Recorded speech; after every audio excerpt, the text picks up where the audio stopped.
Allah mengetahui apapun yang kita kerjakan dari kebaikan dan juga apapun yang kita kerjakan dari keburukan. Dan setiap kebaikan pasti dia akan tepati janjinya memberikan balasan positif. Dan setiap perbuatan dosa pasti juga setiap saat bisa datang ancamannya. Kalau kita berada di antara dua perasaan ini, khauf dan raja, kita takut jangan sampai Allah hukum karena kita berbuat dosa, atau kita takut jangan sampai amal soleh kita tidak diterima karena kita tidak memenuhi syarat yang sudah Allah tentukan, serta juga kita berharap agar semua amal-amal kita diterima, maka itulah kesempurnaan iman seseorang.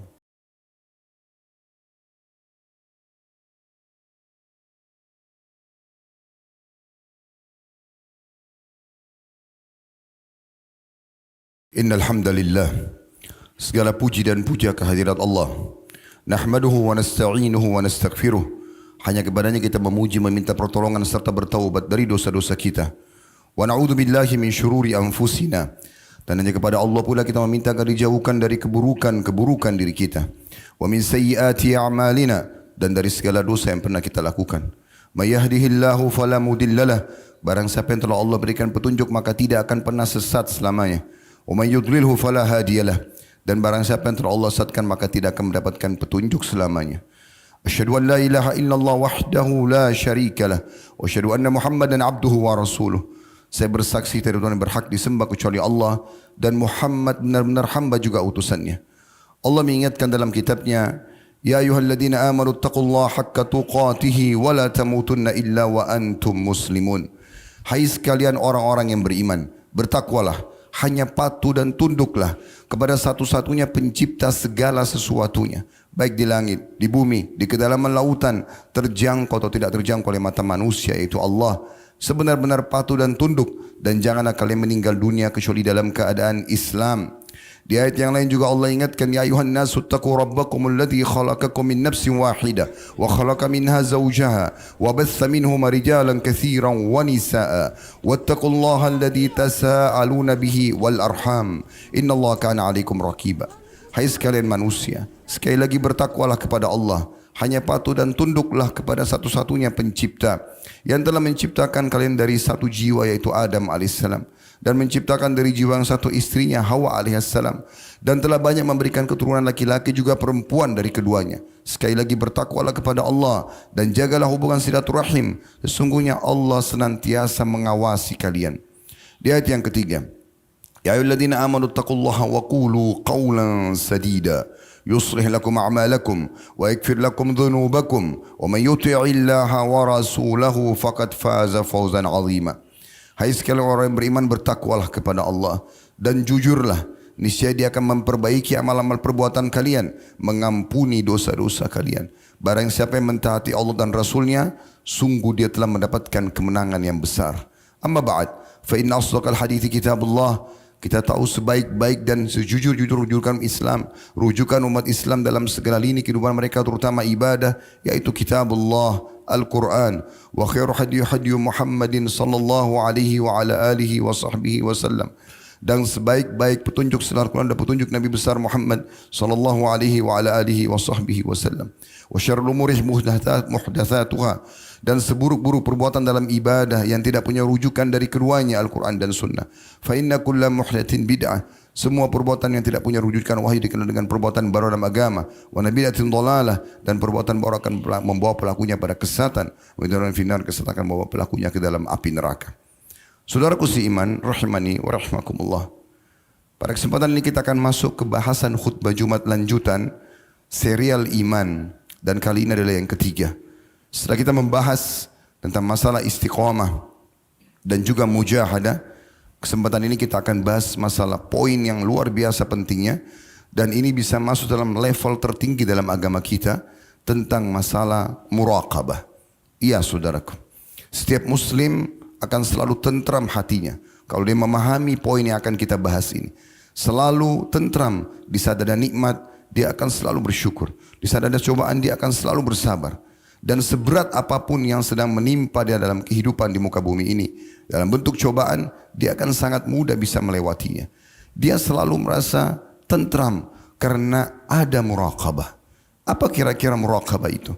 Yang paling tepat kita mengambil gambaran para ulama. Saya mengangkat pendapat Syekh Abu Bakar Jazair rahimahullah. Beliau menyinggung tentang masalah muraqabah, kurang lebih terjemahannya. Seorang muslim merasa dirinya selalu diawasi oleh Allah Subhanahu wa taala. Ia senantiasa merasakannya di setiap saat dari kehidupannya, sehingga keyakinannya menjadi sempurna bahwa Allah selalu melihatnya, mengetahui rahasia-rahasianya, memperhatikan amal-amalnya, menegakkan putusan terhadap dirinya, dan juga menetapkan keputusan terhadap setiap jiwa dengan apa yang telah dilakukan.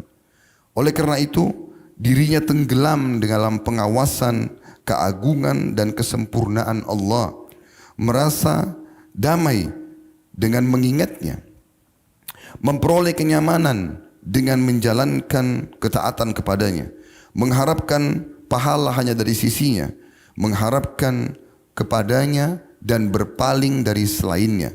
Dan inilah makna yang sempurna dari menyerahkan diri kepada Allah, yang Allah sebutkan dalam surah An-Nisa ayat 125. Wa man ahsanu dinan mimman aslama wajhahu lillahi wa huwa muhsin. Dan siapakah yang lebih baik agamanya daripada orang yang ikhlas menyerahkan diri kepada Allah sedangkan dia pun mengerjakan kebaikan. Ini cukup panjang untuk satu definisi, tapi sangat gamblang dan sudah langsung memberikan gambaran kepada kita tentang apa itu muraqabatullah.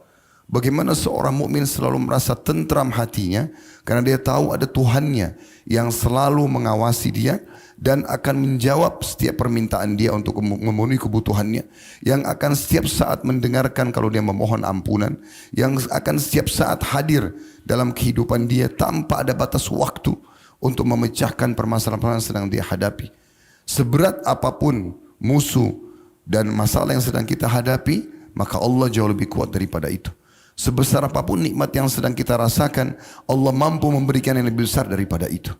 Dan cukup banyak dalil-dalil dari Al-Quran dan juga sunnah Nabi SAW berhubungan dengan masalah ini. Kita dengarkan bagaimana Allah sebutkan dengan sangat jelas dalam surah Al-Ahzab, surah nomor 33 ayat 51. Yang bunyinya, وَكَانَ اللَّهُ عَلَى كُلِّ شَيْءٍ رَقِيبًا. Dan Allah itu, maaf, di ayat 52. Dan Allah maha mengawasi segala sesuatunya. Jadi sangat konyol kalau ada seseorang, dan bodoh sekali kalau dia fikir apa yang dia lakukan Allah tidak ketahui. Apa yang dia minta, yang dia panjatkan, Allah tidak dengar. Ini kebodohan, bahkan level iman yang sangat rendah. Justru iman seseorang itu sangat tinggi di saat dia berdoa, dia tahu Tuhannya sedang ada dan mendengarkannya. Dan itu yang masuk dalam sabda Nabi SAW dalam hadis sahih, Udu'u rabbakum mukinuna bil ijabah, fa inna Allah la yakbalu du'a min qalbin ghafil. Berdoalah selalu dengan Tuhan kalian atau kepada Tuhan kalian dalam kondisi penuh keyakinan akan diterima, karena Allah tidak akan menerima doa dari hati yang lalai. Begitu juga pada saat dia mengamalkan atau mengerjakan dosa, dia harus tahu kalau Tuhannya mengawasinya, mengontrolinya, dan setiap saat bisa mendatangkan hukuman kepadanya, sehingga dia selalu hati-hati dan segera meninggalkan setiap bisikan daripada syaitan. Dan ini yang dimaksud dalam firman Allah SWT dalam surah Al-Ahzab ayat 52, wa kana Allahu ala kulli syai'in raqiba. Dan ketahuilah Allah maha mengawasi segala sesuatu. Juga semua jenis ibadah Allah tahu apa yang kita kerjakan, sekecil apapun, walaupun tidak ada manusia yang mengetahuinya. Dalam Al-Quran, dalam surah Asy-Syu'ara, surah nomor 26, ayat 219 sampai 270. Maaf, 219 sampai 216 sampai 217 sampai 219, dua ayat. 217 sampai 219. Yang bunyinya, wa tawakkal 'alal azizir rahim alladzi yaraka hina taqum wa taqallubaka fis sajidin. Dan bertawakkallah engkau hai Muhammad kepada Zat yang Maha Perkasa lagi Maha Penyayang, dan Dia melihatmu ketika engkau berdiri untuk beribadah, dan juga melihat serta mengetahui dengan sangat jelas gerak-gerikmu di antara orang-orang yang sujud. Allah tahu semuanya. Lebih jelas lagi dalam surah Yunus, surah nomor 10 ayat 61. Allah juga memastikan, wa ma takunu fi sya'nin wa ma tatlu minhu min Qur'anin wa la ta'maluna min amalin illa kunna 'alaikum syuhuda إلا كنا عليكم شهودا إذ تفيدون فيه وما يعزب عن ربك من مثقال ذرة في الأرض ولا في السماء ولا أصغر من ذلك ولا أكبر إلا في كتاب مبين. Kamu tidak berada dalam satu kegiatan dan tidak membaca satu ayat saja dari Al-Quran, dan kamu tidak mengerjakan satu pekerjaan apapun melainkan kami menjadi saksi atasmu di waktu kamu melakukannya. Tidak luput dari pengetahuan Tuhanmu biarpun sebesar atom di bumi ataupun di langit. Tidak ada yang lebih kecil dan tidak pula lebih besar daripada itu, melainkan semua sudah tercatat dalam kitab yang nyata atau Lauhil Mahfuz. Demikian juga dalam surah Al-Imran ayat 5, Allah Subhanahu wa taala mengingatkan, "Innallaha la yakhfa 'alaihi syai'un fil ardi wala fis sama'." Sesungguhnya Allah itu, atau tidak ada, sesungguhnya bagi Allah tidak ada sesuatu pun di bumi dan di langit yang tersembunyi baginya. Jadi ayat-ayat ini sangat jelas memberikan gambaran kepada kita kalau Allah mengetahui apapun yang kita kerjakan dari kebaikan dan juga apapun yang kita kerjakan dari keburukan, dan setiap kebaikan pasti dia akan tepati janjinya memberikan balasan positif, dan setiap perbuatan dosa pasti juga setiap saat bisa datang ancamannya. Kalau kita berada di antara dua perasaan ini, khauf dan raja, kita takut jangan sampai Allah hukum karena kita berbuat dosa, atau kita takut jangan sampai amal soleh kita tidak diterima karena kita tidak memenuhi syarat yang sudah Allah tentukan, serta juga kita berharap agar semua amal-amal kita diterima, maka itulah kesempurnaan iman seseorang. Allah juga mengingatkan dalam surah Al-An'am surah nomor 6 ayat 59, wa indahu mafatihul ghaibi la ya'lamuha illa hu wa ya'lamu ma fil barri wal bahr wa ma tasqutu min waraqatin illa ya'lamuha wa la habbatin fi dhulumatil ardi wa la ratbin wa la yabisin illa fi kitabim mubin. Dan di sisi Allah lah, di sisinya lah kunci-kunci perbendaharaan yang gaib. Tidak ada yang mengetahuinya kecuali Dia. Dia mengetahui apa yang ada di daratan, di lautan. Tidak selembar daun pun yang jatuh kecuali Dia mengetahuinya. Tidak pula biji dalam kegelapan bumi, tidak pula yang basah dan tidak pula yang kering, melainkan semua sudah tertulis di Lauhil Mahfuz. Dimanapun kita berada, lagi duduk, lagi berdiri, lagi ngobrol, aktivitas, lagi tidur, lagi sendirian, lagi rame-rame, Allah bersama kita. Allah selalu mengetahuinya.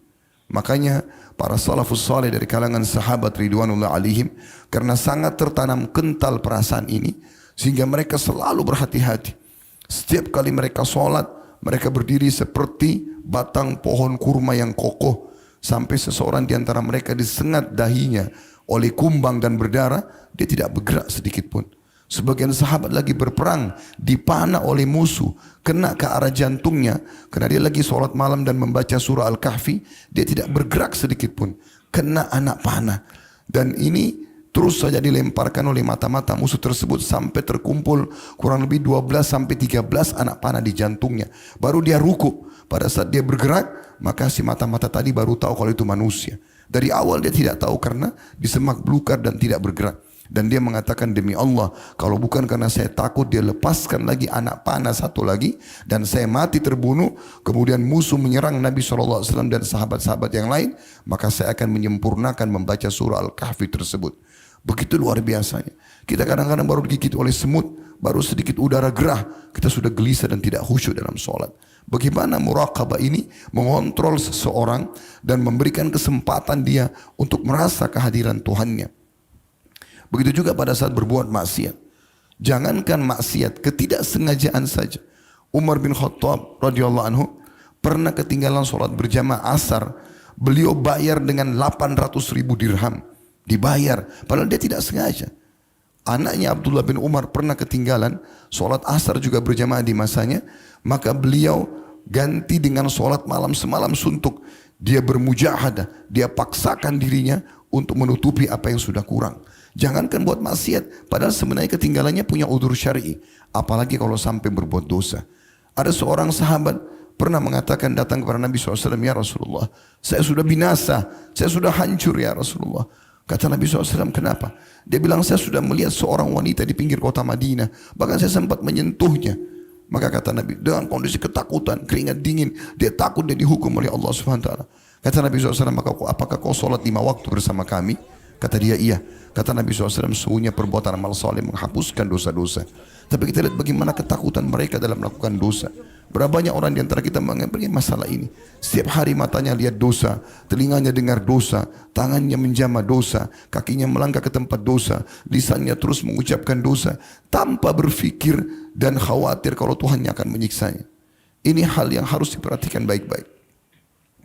Demikian pula Allah Subhanahu wa taala sebutkan tentang dia selalu bersama kita dalam surah Al-Hadid surah nomor 57 ayat 4. Wa huwa ma'akum aina ma kuntum.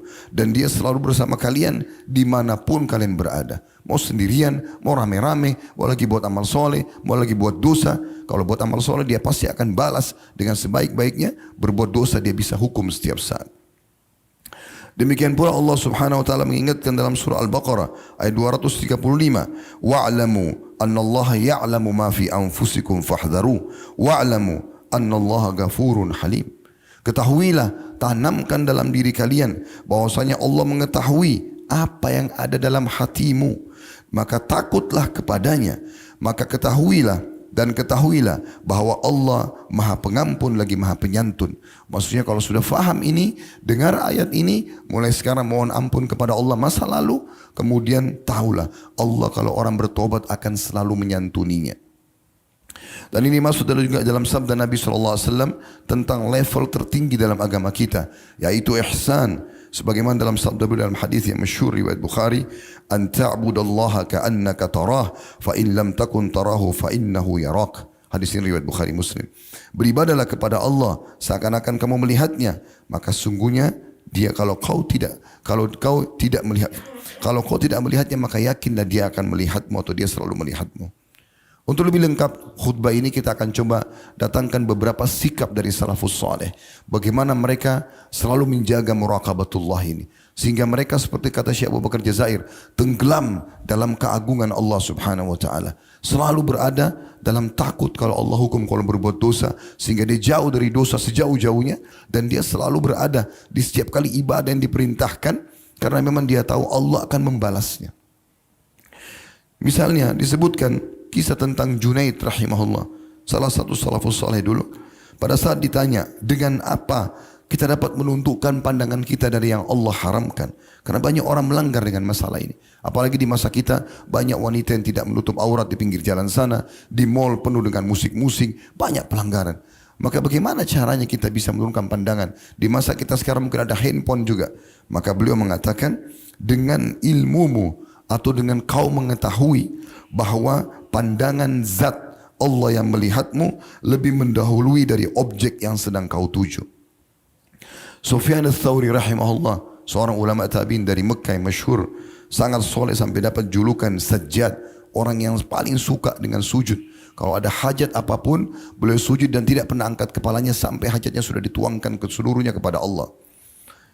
Beliau mengatakan, hendaklah engkau selalu merasa diawasi oleh zat yang segala sesuatu tidak tersembunyi darinya. Ini perkataan yang sangat dalam. Saya ulangi, beliau mengatakan, hendaklah engkau selalu merasa diawasi oleh zat Allah yang segala sesuatu tidak tersembunyi darinya.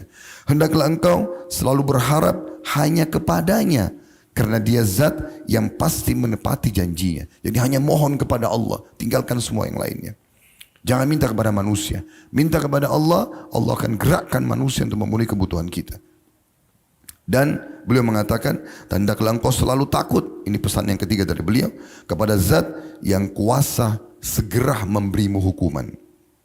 Abdullah bin Mubarak rahimahullah, seorang tabi'in juga masyhur, berkata kepada seseorang, hai anak muda, merasalah selalu diawasi oleh Allah. Pemuda tersebut lalu bertanya tentang hal tersebut, bagaimana caranya? Selalu merasa Allah hadir dan mengawasi. Maka Ibnu Mubarak mengatakan, jadikan dirimu seakan-akan melihat Allah. Karena pasti ada Allah Subhanahu wa taala. Fakta-fakta terlihat. Siapa yang menciptakan langit dan bumi? Siapa yang menggantikan siang dan malam? Siapa yang menurunkan air hujan dari langit? Siapa yang menciptakan kita? Siapa yang menata mata seperti ini, hidung seperti ini, bibir seperti ini, lidah, gigi, dengan segala macam keajaiban dalam tubuh manusia di sekitar kita, fenomena yang sangat banyak sekali. Itu semua tidak mungkin tanpa ada pencipta. Hanya saja Allah memang tidak menampakkan dirinya karena Allah menjadikan menampakkan dirinya dan dilihat itu adalah nikmat terbesar di surga bagi orang-orang yang beriman nanti. Makanya Allah puji dalam surah Al-Baqarah, alladzina yu'minuna bil ghaib. Orang-orang yang beriman kepada hal-hal yang gaib tadi.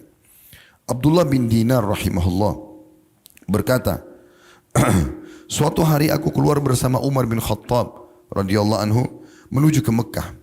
Lalu kami singgah untuk istirahat di sebuah jalan. Tiba-tiba ada seorang Arab Badui, penggembala domba, sedang menggiring domba-dombanya. Lalu Umar berkata, hai penggembala, juallah satu ekor dombamu itu kepada kami. Maka pengembalanya tiba-tiba terdiam dan menghadap ke Umar sambil mengatakan, dia tidak kenal kalau ini Umar bin Khattab pada saat itu jadi khalifah. Maka pengembala ini mengatakan, saya bukan pemiliknya, domba ini ada pemiliknya. Umar memancing dia, ingin mengetahui apakah ajaran Muhammad SAW sudah sampai ke padang pasir kepada orang-orang seperti ini. Maka dia mengatakan, bilang saja pada majikanmu, kalau dombanya dimakan serigala, lalu kau jual kepada kami, kau ambil uangnya. Maka tiba-tiba Arab Badui tersebut menangis terisak-isak dan dia mengatakan, kalau begitu di mana Allah? Umar pun ikut menangis pada saat itu bersama dengan Abdullah bin Dinar dan orang-orang yang bersama mereka. Umar sambil mengatakan, alhamdulillah yang telah menyampaikan ajaran Muhammad sampai ke orang seperti ini. Lalu kemudian Umar menemui majikannya dan membebaskan orang tersebut dari keterbudakannya. Begitu juga diceritakan Zulaikha, istri tuan atau majikan Yusuf alaihissalam di Mesir. Pada saat dia tergila-gila dengan Yusuf untuk mengajaknya berzina, maka kemudian dia pun menutup pintu dan dia mengatakan dalam surah Yusuf, hai talak, aku sudah pasrahkan diriku padamu. Seorang ratu sangat cantik, kedudukannya sangat tinggi. Ini luar biasa terkenal Zulaikha dengan kecantikan dan kedudukannya. Suaminya seorang raja di Mesir. Lalu kemudian dia mengatakan pada Yusuf, kunci kamarnya, silakan terserah, kau boleh menikmati saya. Bahasa yang sangat jelas. Maka Nabi Yusuf berusaha menghindar, mengatakan bertakwalah kepada Allah. Terus saja dikejar Nabi Yusuf kelilingi kamar dia sampai ada satu di pojok ruangan Zulaikha ini ada patung. Patung yang selama ini dihormati oleh Zulaikha. Zulaikha lalu berhenti di patung yang dia sembah di ujung ruangan kamarnya. Lalu kemudian dia mengambil selimut dan dia tutupi wajah patungnya. Karena dia malu kalau dia sempat berzina dengan Yusuf nanti diketahui oleh Tuhannya. Maka Nabi Yusuf alaihissalam mengatakan kata-kata yang luar biasa. Beliau mengatakan, bagaimana bisa engkau malu pada benda mati seperti ini, sementara aku tidak malu dengan pengawasan zat yang maha perkasa. Maka Yusuf langsung melarikan diri lebih cepat lagi ke arah pintu. Dan subhanallah pada saat dia buka pintu, ada majikannya atau ada raja Mesir pada saat itu di depan pintu. Walaupun setelah itu si perempuan ini coba merekayasa keadaan sambil mengatakan, apa hukumannya orang yang coba mau mengganggu istrimu? Tapi Nabi Yusuf dibela oleh Allah SWT karena dia meninggalkan sesuatu yang Allah haramkan. Dia ajak berzina, dia tinggalkan. Maka dia mengatakan, dia yang menawarkan diri kepada saya. Saya menghindar. Maka untung rajanya bijak pada saat itu. Rajanya mengatakan, kalau gitu datangkan saksi. Datanglah seorang yang bijaksana dalam istana. Kemudian ditanyakan, bagaimana? Ini istri saya menuduh anak angkat saya ini, dia yang mau mengganggunya. Anak angkat saya mengatakan justru istri saya yang mau menawarkan diri. Maka jawabannya si penasihat tersebut, kita lihat saja. Kalau baju Yusuf robek dari depan, berarti memang dia yang mau mengganggu istri Anda. Tapi kalau baju Yusuf robek dari belakang, berarti memang istri Anda yang salah. Dan kebetulan pada saat Yusuf alaihissalam mau buka pintu, Zulaikha sempat menarik baju Yusuf dan sobek. Karena kuatnya ditarik, maka dilihatlah hal tersebut. Lalu raja tersebut mengatakan, sesungguhnya ini benar-benar dari tipu daya kalian. Maka bertobatlah engkau, mohonlah, mengakulah kesalahanmu, dia bilang pada istrinya. Dan Yusuf disuruh pergi karena selamat dari tuduhan tersebut. Tapi saksi bahasan kita, bagaimana Yusuf alaihissalam merasa diawasi oleh Allah subhanahu wa ta'ala. Berapa banyak orang yang masuk ke dalam hotel tidak peduli, mengatakan tidak ada yang melihatnya. Padahal semua benda di kamar hotel itu adalah makhluk Allah. Air yang dia pakai untuk minum, air yang dia pakai untuk cebok, semua ranjang, per-pernya, semua spraynya, makhluk Allah SWT. Lampu yang dia pakai, makhluk Allah. Bagaimana dia menganggap tidak ada yang mengetahuinya? Lebih besar daripada itu, Allah mengawasinya. Allah maha melihat, maha mengetahui. Tidak ada sesuatu pun di langit dan bumi kecuali Allah mengetahuinya. Sebagai penutup ada sebuah syair yang menarik yang disampaikan oleh seorang salaf. Dia bersenandung dalam masalah muraqabah ini. Dia mengatakan, "Idza ma khalauta ad-dahra fala takul." Kalau seandainya suatu hari engkau menyendiri di satu tempat, tidak ada yang lihat, maka ucapkan dalam dirimu sendiri. Maka jangan kau ucapkan pada dirimu, "Khalautu walakin kul alayya raqibu." Oh, saya sedang sendirian. Jangan ucapkan seperti itu. Tapi tanamkan dalam dirimu dan katakan padanya, ada pengawas yang selalu mengintaiku. Wala tahsabannallaha yakfalu sa'ah. Dan jangan pernah kau mengira Allah itu lalai walaupun sesaat. Wala anna ma tukhfi alaihi yaghibu. Dan jangan engkau mengira bahwa apa yang engkau sembunyikan luput darinya. Alam tara annal yawma asra'u zahiba atau zahibin. Bukankah engkau melihat bahwa hari itu sangat cepat berlalu? Artinya akan ada hisabmu nanti di sisi Allah. Wa anna ghadan linnadhirina qaribu. Dan besok itu amat cepat datangnya bagi orang-orang yang menunggu. Saudaraku seiman, kesimpulan dari apa yang kita sampaikan, mari kita sama-sama tanamkan dalam diri kita. Kalau Allah Azza wa Jal ada, hidupkan keyakinan tauhid itu dalam diri kita. Allah selalu melihat kita, selalu mengawasi kita, selalu mendengar kita. Jadi jangan pernah berpikir Allah tidak mendengar doa saya. Allah tidak mau melihat keadaan saya. Seburuk apapun keadaan kita, Allah tahu. Dan semua dengan hikmahnya terjadi. Dalam sebuah riwayat sahih disebutkan, Allah subhanahu wa ta'ala berfirman kepada para malaikat, kata Nabi SAW, malaikat pembagi rezeki, lapangkan rezekinya hambaku yang ini. Karena kalau kau lapangkan dia makin bersyukur. Tahan rezekinya hambaku ini. Karena kalau kau lapangkan maka dia akan kufur. Allah memberikan semua dengan hikmahnya. Dan kalau kita sedang diberikan cobaan, jalankan hadis Nabi SAW. Kalau kita sedang diberikan cobaan, lihat orang yang di bawah kita. Maka kita akan selalu lihat orang yang di atas kita, lihat orang yang di atas kita. Kita akan selalu bersabar. Kalau kita flu, ada orang flu dan demam. Kita flu dan demam, ada orang flu dan demam juga batuk. Kita flu demam batuk, ada orang yang rematik. Kita rematik, ada orang yang lumpuh. Kita lumpuh, ada orang yang sudah meninggal dunia. Kalau Allah masih memberikan nafas bisa hidup, itu peluang emas untuk memperbanyak amal soleh. Masih ingat riwayat yang pernah kami sampaikan dari kajian setiap duhur ataupun asar, Sahih Targhib Tarhib, bahwasanya Talha bin Ubaidillah radhiyallahu anhu, salah satu dari 10 orang dijamin masuk surga. Beliau pernah menerima sebagai tamu di rumahnya 3 orang mu'allaf dari salah satu suku Arab. Kemudian beribadahlah mereka dengan sangat baik. Lalu berjalan waktu. Orang yang pertama ikut berjihad di pasukan yang Nabi SAW utus. Kemudian mati syahid dah dia. Berjalan waktu lagi yang kedua. Ikut lagi orang yang kedua yang numpang di rumah Talha. Kemudian mati syahid juga. Berjalan waktu selanjutnya. Orang yang ketiga meninggal tapi bukan mati syahid. Maka Talha bin Ubaidillah dimimpikan oleh Allah Subhanahu Wa Taala melihat 3 orang ini. Uniknya yang paling depan di surga dan yang paling tinggi derajatnya justru yang mati biasa bukan mati syahid. Di belakangnya ada orang yang kedua yang mati syahid tadi yang kedua. Di belakang lagi ada orang yang pertama mati syahid. Talha bin Ubaidillah bingung karena selama ini persepsi beliau adalah orang yang mati syahid pasti besar sekali pahalanya. Memang benar. Orang yang mati syahid mungkin ya mengalahkan pahala orang lain. Tapi khusus persepsi yang kedua, orang yang mati syahid mengalahkan pahala orang-orang yang lain, maka ini yang diperbaiki akhirnya oleh Nabi SAW.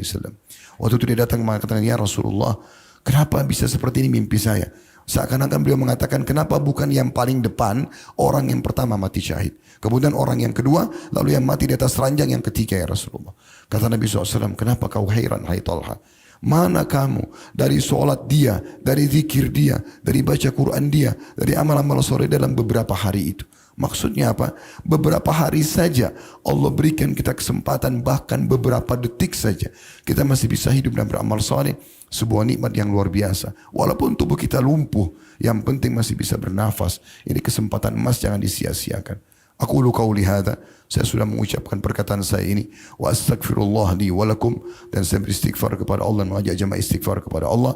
Fastaghfiruhu innahu wal ghafurur rahim. Istighfarlah kepada Dia Maha Pengampun juga Maha Pengasih.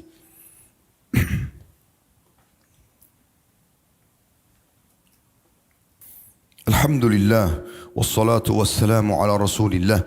Segala puji dan puja kehadirat Allah Subhanahu wa taala, juga salawat dan taslim kepada Nabi besar Muhammad sallallahu alaihi wa ala alihi wa sahbihi wasallam. Hari Jumat, hari yang sangat mulia. maka maksimalkan ibadah kepada Allah Subhanahu wa taala. Bahkan saya mengatakan hari ini walaupun bukan hari Jumat, hari apa saja, selama kita masih hidup berarti itu adalah hari emas kita. Kita masih punya kesempatan saudaraku seiman untuk memohon ampun kepada Allah dari masa lalu kita. Dan itu tidak bisa lagi diraih oleh orang-orang yang sudah masuk ke kuburan sana. Dan juga pada hari ini, kalau Allah masih berikan kita umur, maka masih ada kesempatan untuk menambah amal soleh kita. Walaupun cuma 2 rakaat solat sunnah. Ingat sabda Nabi SAW dalam sebuah riwayat yang sahih. Beliau pernah melewati sebuah kuburan bersama dengan para sahabat. Lalu beliau berhenti sejenak dan beliau mengatakan, demi zat yang jiwaku dalam genggamannya, maksudnya demi Allah, pemilik kuburan ini lebih mencintai 2 rakaat solat yang sempat kalian lakukan daripada dunia dan seluruh isinya. Iya saudaraku seiman, dunia ini semua akan kita tinggalkan. Semua hanya akan dikenang sebagai nama di saat kita meninggal. Kalau saya wafat, orang hanya akan mengatakan, itu bajunya Khalid, itu sepatunya dia, itu rumahnya, itu istrinya, itu anaknya, itu mobilnya, itu motornya. Selesai. Sehari, 2 hari, 3 hari, habis itu selesai semua. Dan tidak ada satupun yang kita bawa ke kuburan. Istri nggak ikut ke kuburan, anak nggak ikut ke kuburan, semua harta tidak ada yang ikut ke kuburan, hanya dengan kain kafan. Dan ingat selalu sabda Nabi SAW, kalau meninggal anak Adam ikut ke kuburan 3, keluarganya, hartanya dan juga amalnya. Dan akan pulang 2, pasti pulang. Anak, istri, suami, siapapun dia akan pulang maksimal setengah jam di kuburan. Habis itu pulang. Kita akan sendirian. Begitu juga harta, mobil yang mewah hanya parkir di pagar kuburan, tidak akan masuk ke liang lahat. Tapi yang tinggal bersama kita amal. Amal ini yang selalu kita lalaikan, selalu kita anggapkan sunnah. Ya enggak usah, puasa sunnah kah, sholat sunnah kah, zikir pagi petang kah, sudahlah berlalu waktu. Padahal sebenarnya orang yang meninggal berharap kalau dihidupkan sekali saja, sesaat saja, mereka akan mengejar amal-amal sunnah itu. Bayangkan sebagai penutup dalam khutbah kesimpulan ini, kalau seandainya kita wafat pada saat ini dan Allah masih memberikan kita kesempatan hidup lagi 10 menit saja, gak usah lama-lama. Kira-kira apa yang kita lakukan? Kita kembali menikmati kendaraan yang kita sedang banggakan, mobil atau motor, atau kita kembali lagi mengejar makanan favorit kita, atau kita meeting yang miliaran? Demi Allah tidak. Atau kita bahkan kumpul dan biologis dengan istri kita? Tidak lagi. Kita berpikir pada saat 10 menit itu bagaimana bertobat dari dosa kita yang lalu dan bagaimana caranya kita menambah amal soleh kita. Semestinya tidak usah tunggu kita meninggal, karena tidak mungkin lagi orang hidup kalau orang sudah meninggal. Ini peringatan teman-teman sekalian. Semoga Allah menjadikan saya orang yang pertama mengamalkan, bukan cuma mengucapkan, dan memudahkan semua kita untuk mengamalkan. Di hari Jumat ada waktu mustajab. 2 buah riwayat yang masyhur dari Nabi SAW. Riwayat yang pertama adalah di saat khatib di khutbah sampai diiqamahkan solat, makanya semua khatib berdoa di khutbah kedua. Dan juga yang kedua mengatakan Jumat adalah 12 waktu, dari mulai subuh sampai waktu maghrib, dan tidak ada seorang muslim berdoa kecuali Allah ijabah. Dan fokuslah perbanyak doa selepas asar sampai terbenam matahari. Maka ini waktu-waktu yang mulia untuk diijabah oleh Allah Subhanahu wa taala. Kita hadirkan hati dan pikiran kita untuk berdoa, semoga Allah kabulkan. Alhamdulillahirabbil alamin. Kami memuji-Mu ya Allah sebagaimana layak Kau dipuji sebagai pencipta. Kami yakin Engkau Maha melihat, sehingga Engkau melihat semua apa yang kami lakukan. Engkau mendengar dan Engkau Maha mendengar sehingga Engkau mendengar semua yang kami dengar. Dan Engkau mengetahui semua yang kami sembunyikan dalam hati kami. Dan kami yakini semua itu ya Allah. Kami memuji-Mu atas semua nikmat yang Kau berikan kepada kami. Dan kami mohon ampun atas semua dosa yang pernah kami lakukan. Dan kami mengucapkan salam hormat kepada Nabi-Mu, Nabi besar Muhammad SAW, yang telah Engkau utus kepada kami sebagaimana Engkau perintahkan kepada kami untuk mengucapkan. Ya Allah, kami tidak kumpul di masjid ini kecuali karena ingin mengerjakan satu yang Kau wajibkan kepada kami, itu solat Jumat. Terimalah ibadah dengan pahala yang sempurna, dan terimalah seluruh amal-amal soleh yang pernah kami kerjakan, sunnah ataupun wajib, ikhlas ataupun kurang ikhlas, yang sedang kami kerjakan, yang akan kami kerjakan sampai menjelang ajal datang nanti, dengan pahala yang sempurna. Dan maafkanlah ya Allah, bahkan ganti dengan kemahamuran-Mu seluruh kesalahan yang kami kerjakan, kecil ataupun besar, sengaja atau tidak sengaja, sampai nanti Engkau menutup ajal kami dengan husnul khatimah. Ya Allah, ampunilah seluruh muslimin dan muslimat, mukminin dan mukminat yang hidup dan juga yang sudah meninggal. Ya Allah, jadikanlah negara kami Indonesia negara yang aman, tentram, damai. Seluruh umat Islam di bawah naungan ukhuwah Islamiyah. Angkat perselisihan di antara mereka. Kembalikan kami semua kepada wahyu-Mu Al-Quran dan Sunnah, dan mengikuti para salafus saleh. Ya Allah, berilah petunjuk para pemimpin kami agar berlaku adil, menjalankan tugas mereka dengan baik, dan berilah balasan dengan sebaik-baiknya bagi yang sudah menjalankan tugas, dan maafkanlah kesalahan mereka, dan jadikanlah kami masyarakat yang selalu gotong royong, bekerjasama mendukung pemerintah dan mendoakan yang baik, sehingga kami menjadi satu barisan yang rapi dan bisa mengembangkan negara ini dengan baik, dan juga akhirnya menjadi contoh bagi negara-negara yang lain. Ya Allah, tolonglah saudara kami dimanapun mereka berada sedang tertindas, ikhlaskan niat mereka, terima para syuhada mereka, muliakan Islam di tangan mereka dan tangan kami semua, serta ikut sertakan kami bersama mereka di pahala, baik dengan doa, dengan harta, juga dengan jiwa kami. Dan ya Allah, berikanlah kami semua kebaikan di dunia. Rabbana atina fid dunya hasanah, dan berikan kami semua kebaikan di akhirat. Wa fil akhirati hasanah, dan selamatkan kami dari api neraka. Wa qina adzaban nar, dan masukkan kami ke dalam surga bersama orang-orang yang patuh. Wa adkhilnal jannata ma'al abrar. Ya Aziz ya Ghaffar, wahai Zat yang Maha Perkasa dan Maha Pengampun, ya Rabbal Alamin, Tuhan, wahai Tuhan alam semesta. Wa sallallahu nabiyana Muhammadin walhamdulillahi rabbil alamin. Inna Allaha ya'muru bil adli, sesungguhnya Allah selalu menyuruh kita berbuat keadilan. Inna Allah ya'muru bil adli wal ihsan, dan perbuatan baik, wa ita'i dzil qurba, dan menjaga hubungan juga dengan para kerabat. Wa yanha 'anil fahsya'i wal munkari wal baghi, dan Allah larang perbuatan keji, perbuatan mungkar dan pelanggaran-pelanggaran. Ya'idukum la'allakum tadhakkarun, itu peringatan dari Allah, jadikan sebagai prinsip hidup kalian. Fadhkurullahal 'azima yadhkurkum, ingatlah Allah selalu, Allah akan ingat kepada kalian. Washkuru 'ala niyami yazidkum, syukuri nikmatnya dia pasti akan tambah. Wala dzikrullahi akbar, mengingat Allah adalah amal yang paling besar. Wa aqimis shalah, dan dirikanlah salat.